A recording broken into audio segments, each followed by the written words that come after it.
This is the disclaimer for Wildlife Control Consultant and Pest Geek Podcast for the Living the Wildlife podcast. Always follow national, state, provincial, and local laws when using pesticides and/or other control methods to manage pests.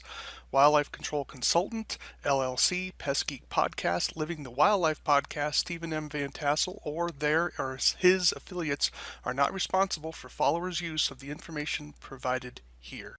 Hi everyone, Stephen Van Tassel here, Wildlife Control Consultant, bringing you another episode of Living the Wildlife Podcast as part of the Pest Geek Podcast family. Hey, glad to have you on board here.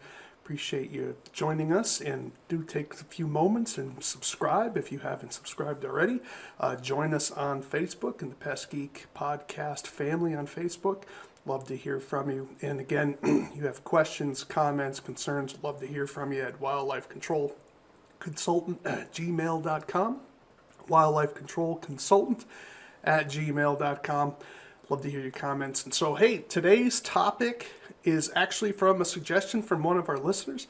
Thank you very much. I won't name you out there, but I'm very glad that you corresponded. You gave me several ideas that I will be discussing in the coming weeks. So I figured I would start off, since I just got this a few days ago. I said, well, this one shouldn't be too hard for me to put together. So others are going to take a little bit more research. But this one I'm going to do on chipmunks. Yes, if you're watching on video, you can see I'm up to the Wikipedia page on chipmunks.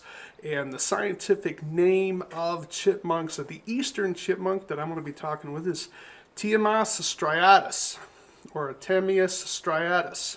So it is a great little creature. People love to look at them until they start doing some damage, right?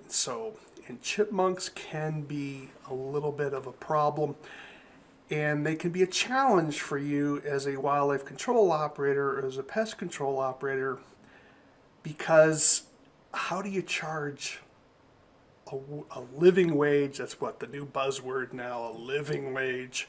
How do you charge a profitable fee for something so small, right? So it's, how do you do it? People are like, really? You're charging me that much? Because they don't understand that it costs you just as much to visit for a 5-ounce animal as it would be for a 15-pound raccoon. Same thing, right? So obviously the disposal costs aren't as high, but a visit is a visit, right? Time is money, and you're still burning up your fuel. So that is a marketing aspect of dealing with chipmunks that can be troublesome. Are there any other problems with chipmunks? And the answer is yes. Another problem is the callbacks. And I'll talk about that a little bit later. But the challenge with chipmunks is you gotta be sure. And I'll tell you, when I say sure, sure is really a strong word. You have to be, I guess, confident, maybe a little arrogant. Recognize that if you need to bill it in a way that you know you're coming back after you think you're done, you're coming back. Just assume that there's a period of time that you're performing control, followed by a break, followed by another callback. So be very careful how you're billing your work. Be very careful how you're phrasing your contract. What exactly is the customer purchasing? If you're going to go in there and say, we're going to get rid of all your chipmunks for this entire summer, understand you may be coming back a third time, right? So be very careful. You can lose your shirt if you're not phrasing this properly. Now, I don't want to make it all negative here, right? So the benefit of chipmunks is the traps are cheap, they're relatively easy to control, all things considered. I mean, there are other animals that are certainly harder. And so there's some advantages there. However, trips are still trips. Visits are still visits. You're going to need to work that out. So let's talk a little bit about some of their biology. They're going to be mating at least once a year, and actually they can produce more often than that. So you can get a fair number of chipmunks in a community. Obviously, there's a high predation rate. You know, if you have a lot of free-ranging cats around, free-ranging cats are going to be ravaging them. Free-ranging cats kill everything, as you well know. But I'm not going to go into my diatribe on free-range cats here. So other than just to say, if you hate the environment, you let your cat outdoors. That's all. So that's what it means to be. When you let your cat outdoors, you're telling me you hate the environment and you want to kill everything you can. That's what a cat does. But nevertheless, for chipmunks, they can reproduce a lot. They are a rodent. They're in the rodent family. Numbers can get pretty high. And so that's a good thing for our business, right? And then if you have situations where people have bird feeders and that seed is falling onto the ground, you can get even higher spikes because now you have a food supply that is keeping all these chipmunks healthy and well fed. Always remember, well fed animals are fertile animals. And well fed animals that are fertile have more young, and if they're well fed, more of those young reach maturity, which means there's going to be a population explosion. So populations follow the supply of food, and so when you have clients with bird feeders that haven't been properly modified, that's just going to be money in the bank for you. Okay. However, understand there can be situations where people can have high levels of chipmunks without bird feeders, right? So if you have maybe a good mast production that year, that's acorns, good acorn production. Maybe maybe people are growing crops nearby, or other types. Maybe there's a lot of seed growing plants nearby, and perhaps you have stone walls, places where chipmunks can be safe away from predators but still access food supplies. All those types of things can have some pretty high numbers of chipmunks, right? So it's not always bird feeders, but bird feeders would be one of the first questions that you need to ask your client when they're hiring you to control their chipmunks. You got to get control over that bird feeder because that's just going to make your job that much harder. Okay, so you get a call. Person says they have too many chipmunks, quote unquote, too many chipmunks. You need to ask the question. This is the question that I would suggest you ask. How many chipmunks have you seen at once? And the reason you have to phrase it that way is you don't want the person to be like double counting, right? So how many chipmunks did the person see out the window at one time so that they're not double counting, right? If you start hearing numbers like 3, 4, 5, that's going to be a lot. For an average size yard, maybe, something like an acre, maybe less than an acre. So if you start getting that many, then, because my rule of thumb, and again, it's just a rule of thumb, it's not gospel. Don't say, Stephen said there was going to be this. No, I just say it's a rule of thumb, something to guide you on. Whatever the client tells you, multiply that by 3. So if they say they saw 4 chipmunks, assume there's 12. Now let me repeat that again. So if you have a client who says, I've seen 4 chipmunks at once in the backyard, multiply that number by 12. So what that means is you want to be bringing to that location at least 12 traps. Now, do you have to bring 12 traps? No, you don't. However, it's going to be a good idea to be doing that because, let me back up a little bit. Remember, all wildlife damage falls into 2 categories. Transient damage, domiciled damage. Now, transient damage for chipmunks typically isn't a problem. People are calling you because they're burrowing in the ground or they're in their house. People tend not to, you may be an exception, tend not to call you just because they see a chipmunk in the backyard. Most people think they're cute, they're adorable, and they don't think it's a big deal. So typically you're going to be only dealing with domicile damage. The difference, however, for chipmunks is the damage simply a lawn issue or is the damage occurring in the structure? Because those are 2 different things. Damage to the lawn and burrowing in the lawn is going to be harder for you to control than chipmunks that have gotten into a structure or under a sidewalk, up into a sill space, that sort of thing. That's going to be a different issue altogether. So when I talk about the callbacks with chipmunks, I'm referring to the callbacks with chipmunks dealing with lawn damage, where there's a population issue, rather than a structural issue where the chipmunks have invaded a structure or are undermining something. That is going to be that's going to be easier for you to handle, because you can know when you're done.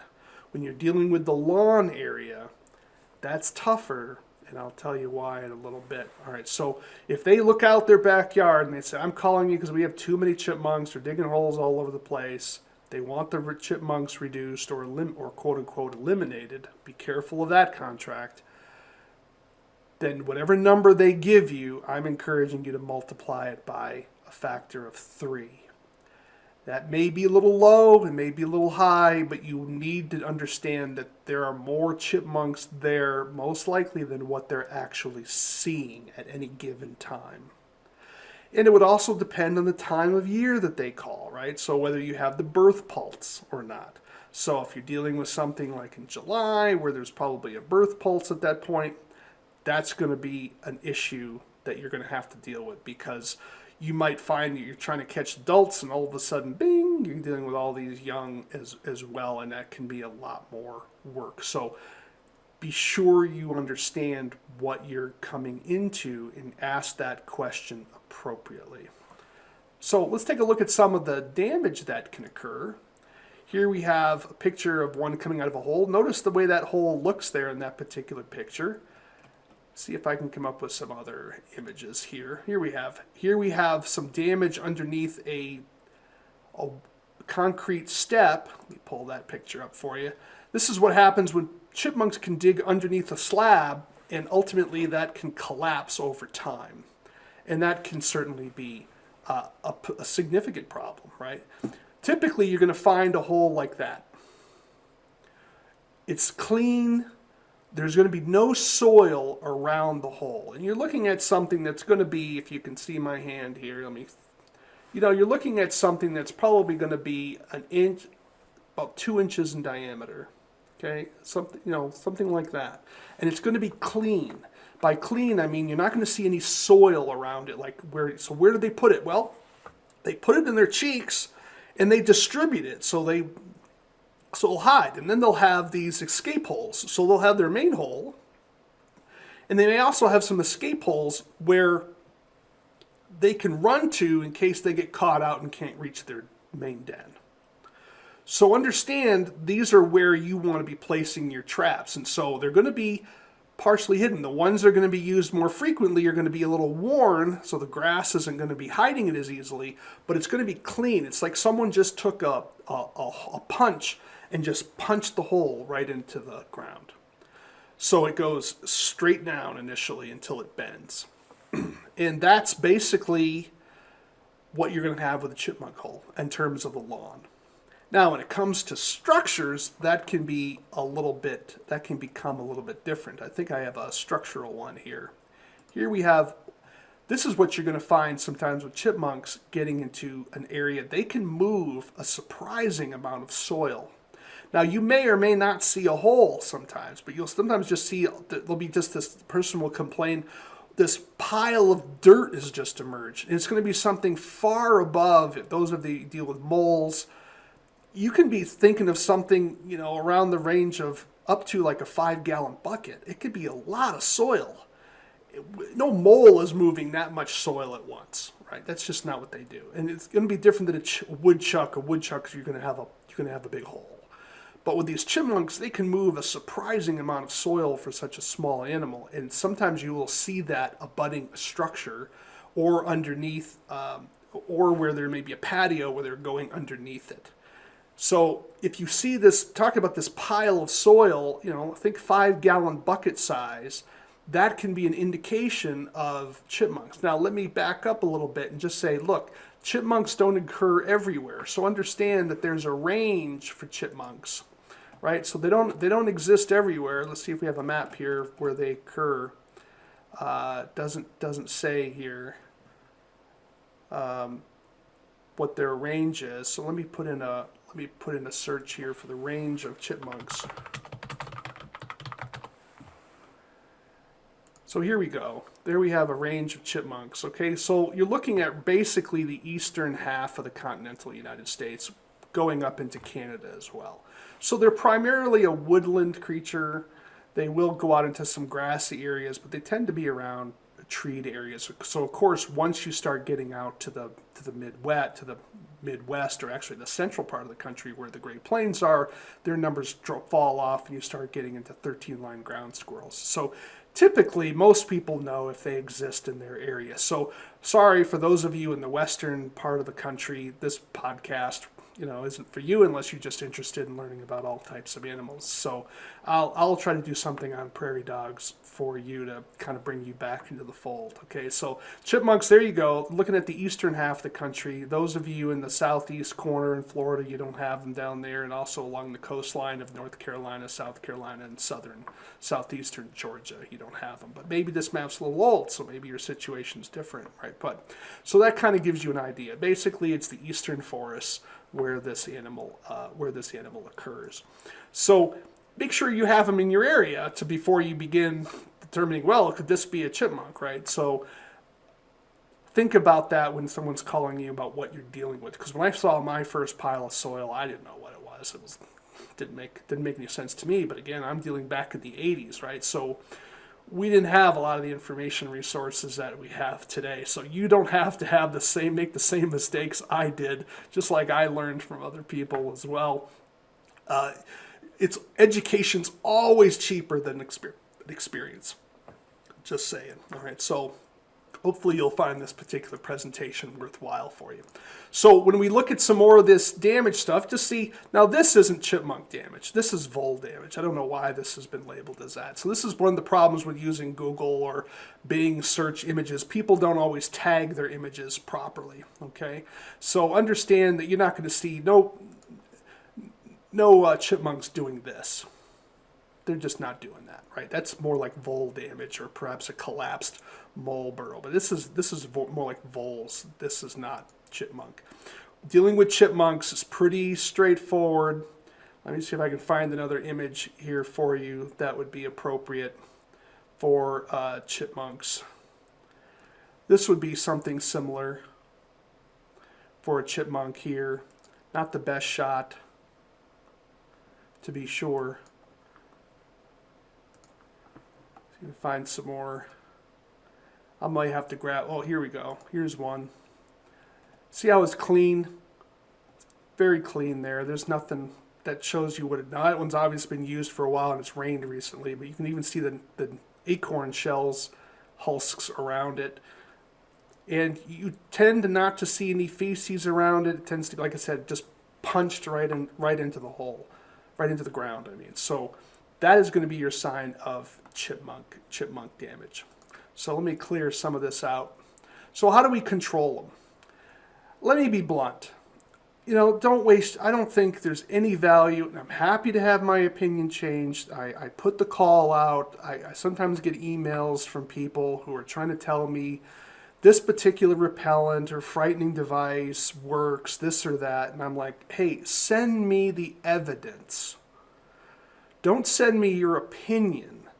Send me the evidence. Now, I understand that a lot of manufacturers don't have the money necessary to do a peer-reviewed scientific study on their product. I get that, and I'm not trying to be a jerk here, okay? I think there's a lot of products out there that we know work, but we don't have the scientific blind study done to prove that they work, right? We just know that they work. The problem is, when we use a trap, we know it works because we have a body to prove it. The question is when we're using things like repellents and frightening devices, you'll hear these reports saying, oh, they work all the time. But I'm like, if all this stuff worked half as well as the manufacturers claim that they work, why are we in business? Why are wildlife control operators in business anymore? So here's the rule of thumb I have. If you're producing these products, and you're hyping them as the end all and be all of everything, I'm going to say, prove it to me. Show me where I'm wrong here. And I have yet to get the kind of evidence necessary. And in fact, when I do see some research on products, you find that they don't work. So you may say, well, I know so-and-so had it successful. Well, here's the problem. Animal behavior is so complex at times. You don't know why that animal abandoned an area. For example, you may have, let's say we're having chipmunks in the backyard. And you go out to the backyard and you're like, I'm going to blow my nose. And I'm going to throw my boogers down on the ground, and that's going to be the repellent for these chipmunks. And lo and behold, a week later the chipmunks are gone. And you're like, oh my God, I have boogers that work to get rid of chipmunks. I need to market this. Well, here's the problem. When you're dealing with behavior, there's always going to be outliers. For correlation doesn't prove causation. So just because you did X and Y happens doesn't mean that X caused Y. You need far more evidence, because there could have been maybe a very efficient weasel came through and wiped out your chipmunks. Maybe a weasel and a cat and a hawk and an owl took out your chipmunks. Maybe a disease got them. So you have all these other options for control, but you blame your boogers. You think your boogers are the ones that caused the result. So this is why you keep getting these reports of this frightening device or this repellent. Oh, it worked for me, or it worked for grandma, or it worked for my cousin Eddie, or whatever the case may be. This is why you keep hearing these stories, because there's always going to be a small percentage when everything clicks, but it may not have anything at all to do with the device or product. So if you're wondering why I'm a bit skeptical on some of these miracle cures, that's why. And again, I'm happy to have my opinion changed. If I find my opinions changed, I'll try to let you know. But when I keep asking these manufacturers for data, it's crickets. Or I get some sort of testimonial from someone I don't know. And I know a lot. I know the names of a lot of people within our industry, people that if they said XYZ was effective, I'm going to be like, I got to really take that seriously, because I think that guy's respectable and that he's done enough work to prove it, because his name is on the line. But just from some, forgive me folks, but just because some big name pest controller says it works for him, that means nothing to me, because I know the callback rate some of these companies have, and I know at times that some of these companies are just like, they may have had a bait station on the ground as well. I need something more. I need to know that someone is a full-on wildlife control professional that's backing it up. And that I hear it from a couple of them, because if their name is behind it, because I know wildlife control, there are some wackadoo wildlife control operators. I'm not suggesting there aren't. But the thing about pest control is rodenticides cover a lot of sins. And a lot of times, pesticides really make up for sloppy work. In wildlife control, where we don't have the ability to use a lot of these pesticides, you either get the job done or you didn't, because that animal's still going to be there doing its thing.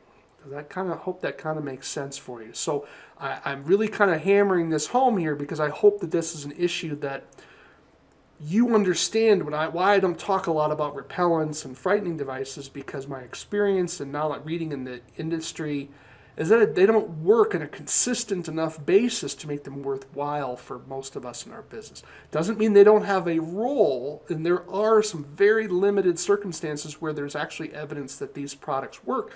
Sometimes they may only work for a short period of time, and that's maybe helpful. But most of our work in this industry is for people that want a long-term solution, not just for a few days so a wedding can get through. Okay, hope that kind of helps make sense. So I'm not going to talk about repellents and frightening devices, because I just not convinced that they work. But I'm open. Send me the data. Send me the evidence. Send me people that I could trust if you don't have that kind of evidence. And I think there's a need for more research, obviously, within our industry. All right, enough about that. So what are the ways that we control chipmunks? How do we do it? Well, let's talk about traps first. I am a big fan of rat traps. Okay, not that I used them a ton when I was doing chipmunk work, but I am a fan of rat traps. And there's basically two styles that we're going to deal with, right? We're going to have what I call the striker bar style.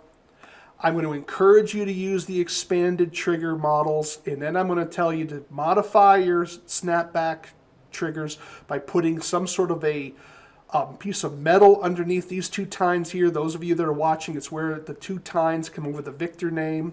You're going to put a little piece of metal under there. You can use a washer. Sometimes you can put a nail underneath it. The reason is that when those tines are, let me put my hands up here if you can see it properly. When those two tines are embedded into the wood, you're losing some of the tension. And so by putting a piece of metal under there, it's not going to get buried into the wood. The tines aren't buried into the wood, and so you're getting a stronger tension. What's the tension for? Well, it makes for a good snap, and you want that bar coming down to hit that animal like there's no tomorrow. Not that chipmunks are as strong as rats. They're not. But you want as good a kill as possible, right? We want to be humane and responsible because you're going to get bad hits. Let me be blunt with you here, right? You're going to get bad hits. So understand that you want it dead as quickly as possible, right? And that you want a good hit to the extent possible. You want that coming down with as much force to knock it out before it dies. So that is certainly, it's a cheap option, very good. What are you going to bait it with? You can smear some peanut butter on it, not a lot, because you want to be sure they fully commit. You want the bait to be put into that little cup at the top, and then, or maybe the upper half, what I would do is smear some peanut butter on there and then sprinkle some sunflower seeds, or you can use oats. Chipmunks like grain, so put some sunflower seeds up there. Black oil is good. You can try some oats up there as well, and bait it. Now here's the caveat. Do not let these traps have a view to the sky. Now what do I mean by that? If your trap is here, you have got to cover that trap somehow so birds can't see it, because they're going to be attracted to those seeds. When you start whacking birds with this trap, you're going to have a problem with the North American Migratory Bird Treaty Act. Not a good thing. That is not professional, and I'm telling you right now, you've got to make sure that you do that. So you're going to put those traps inside of perhaps a bait station. Okay, bait station. There's all, this is nothing new for you guys. I'm not telling you anything a lot of you don't know already, right? So put them in some bait stations. Again, I'm not making any money on these products, so I'm just simply pointing some out for you. Bait station, you don't want to put them in a bait station. You can build your own. Let me kind of give a little diagram here that I've seen people have some pretty good success with. Again, it's pretty straightforward. So you're going to have basically a little box wall in the middle, and you're going to basically create cavities, and so you're going to have a little hole. I'm just going to draw some holes here, and you're going to have your traps inside.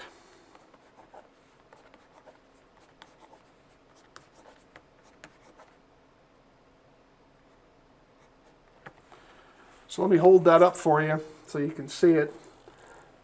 So you notice how you have your box, and then you basically put your traps in these little caverns, these little cubicles, and then with a hole in the side on each side, and then you have a cover.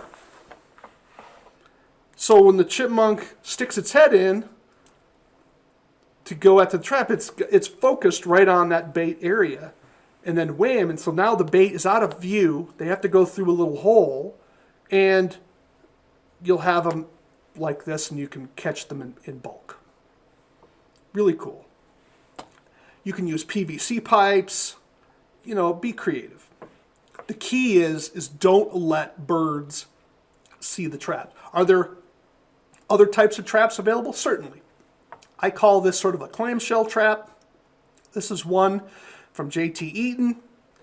Put the bait inside of the cup and maybe smear a little bit on the trigger, but don't put a lot, because remember, you got to have that animal fully commit. And the beauty of this type of trap is that you don't have to get your hands dirty up on the striker bar. You just go to the back of the trap, click it. It makes it really easy to get rid of the body. And that's one of the advantages of these traps. They're more expensive, of course, but I like that type, and there's a variety of them out there, right? So I'm just talking about this one. Here's another one that uses a striker bar. Again, the advantage is it has that other bar that you don't have to touch the bar that hits the animal. And why is it a problem? Because remember, animals are dirty. Don't touch that. And if there's anything you can do to make yourself a little bit safer dealing with wildlife, you don't know what kind of fleas or ticks that are on that animal, and you want to keep some distance. Now, a lot of those ticks and fleas may have left because as the animal cools down, it's leaving the carcass, but you don't know how long it's been there. It may have been dead, may have been caught a few minutes earlier. And the tick's body's still warm, and all of a sudden you're going down there messing with it, and all of a sudden the flea is jumping onto you, or the ticks are trying to move to you, right? So wear your gloves, but also anything that makes it easier for you to set the traps and get the carcass out.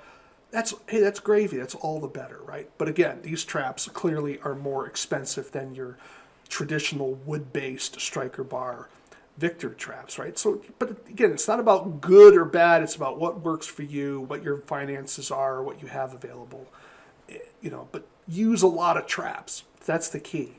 So remember my principle, whatever the client saw or whatever you see, multiply that by 3. And that's kind of what you want to be shooting for in terms of your trapping. So there's a whole host of traps out there that are going to be available for you. Here's another type of clamshell trap. That's pretty neat, right? So, whatever you want to use, make sure they're rat-sized and use enough of them. And make sure they're inside of a box or a covering so that birds can't see the seeds. That's key, because you don't want to be attracting birds. Now, where do you place the traps? Well, you want to place them near where the holes are. Place them where people are seeing the chipmunks go, right? So if you have one near a hole, all the better. You're going to catch it near the hole. Now, for those of you that can't use snap traps because some states are prohibiting the use of snap traps for anything other than commensal rodents, then you want to start thinking about other types of traps. And so let me pull this up then. Talk about traps for chipmunks. Forgot to mention those. So here we have some cage traps. This is one that I used a lot of. They're cheap, by cheap meaning inexpensive, right? So I would use them in a one-door fashion, to put the bait on top of the treadle in the middle. I'd only use them in a one-door fashion. You can have other types of designs here. Yes, I'm not a robot. Oh my gosh, forget that. Let me do some images. Okay, so here's one. I mean, this would work. Gosh, keeps wanting me to identify me. Forget that. Here we go.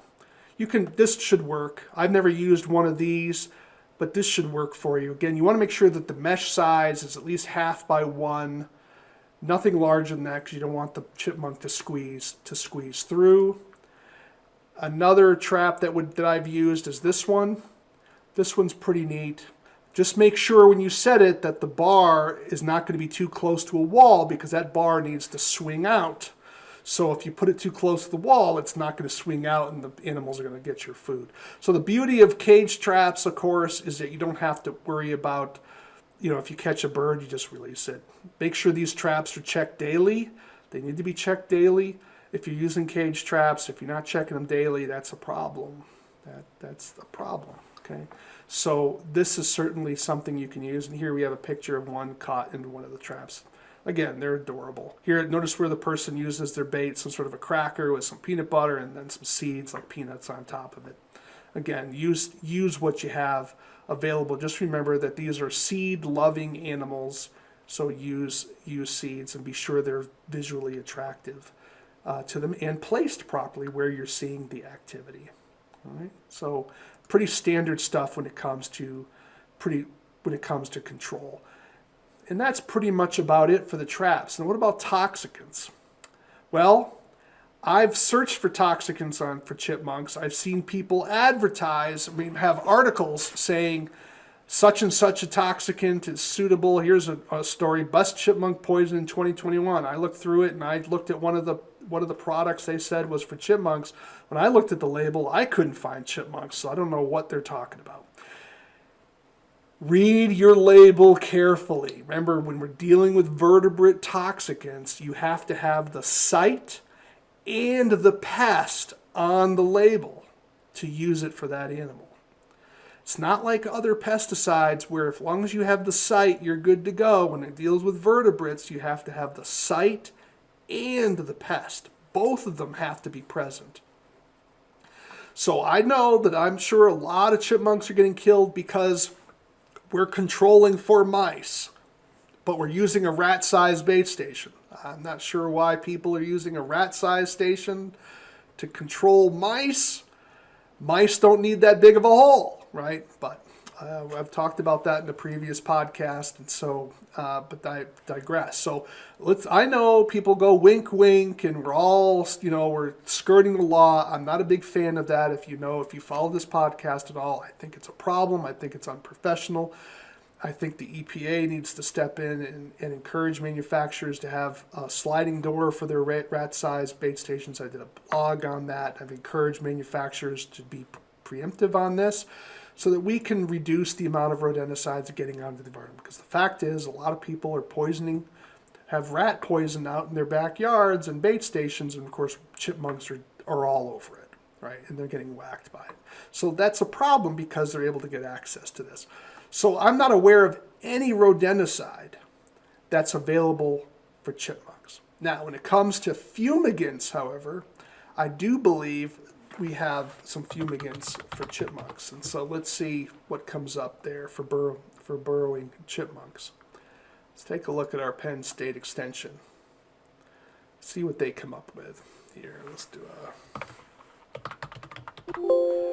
See, here in Pennsylvania, none of the products are registered for chipmunks. So you need to kind of check that out a little bit. Now, this is where those of you using your carbon monoxide generators, that would certainly be a product that would be available. I would love to hear any research on that in terms of your findings, what your injection time is on your chipmunks. I would love to hear about that because I haven't heard any information on that. Because people are using them on voles, which is totally surprising to me.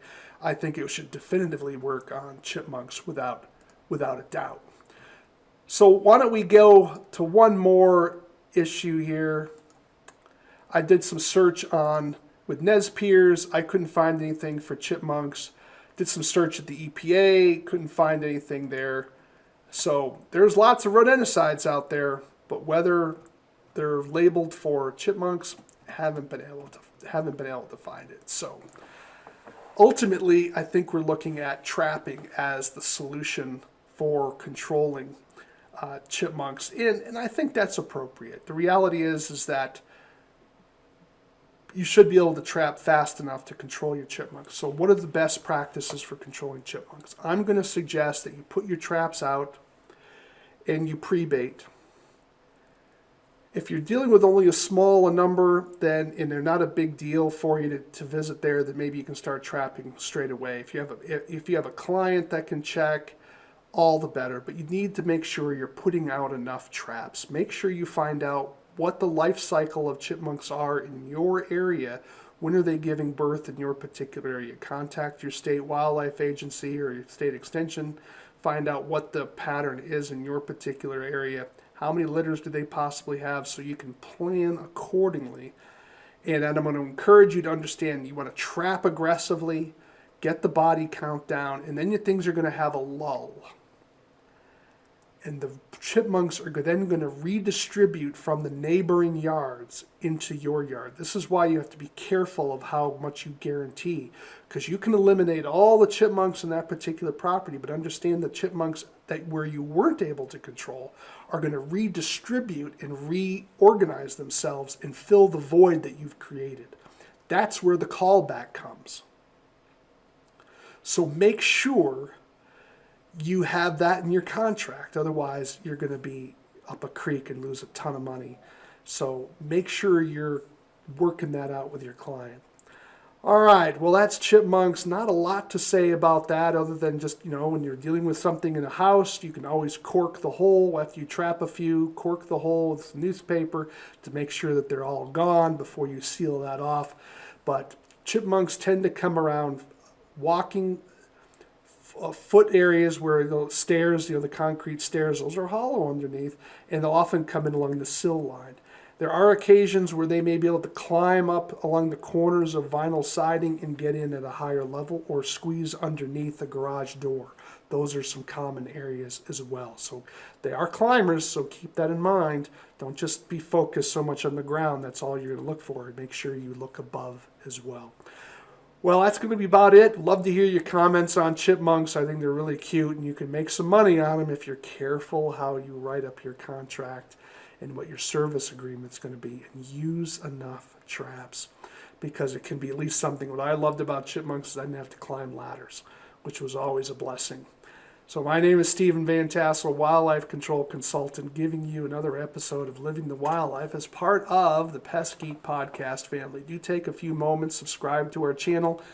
I would love to hear from you on Pest Geek Podcast on Facebook, or you can drop me an email at wildlifecontrolconsultant@gmail.com, wildlifecontrolconsultant@gmail.com. I would love to hear from you. And then remember, we want you to live the wildlife, not be the wildlife. Take care, everybody.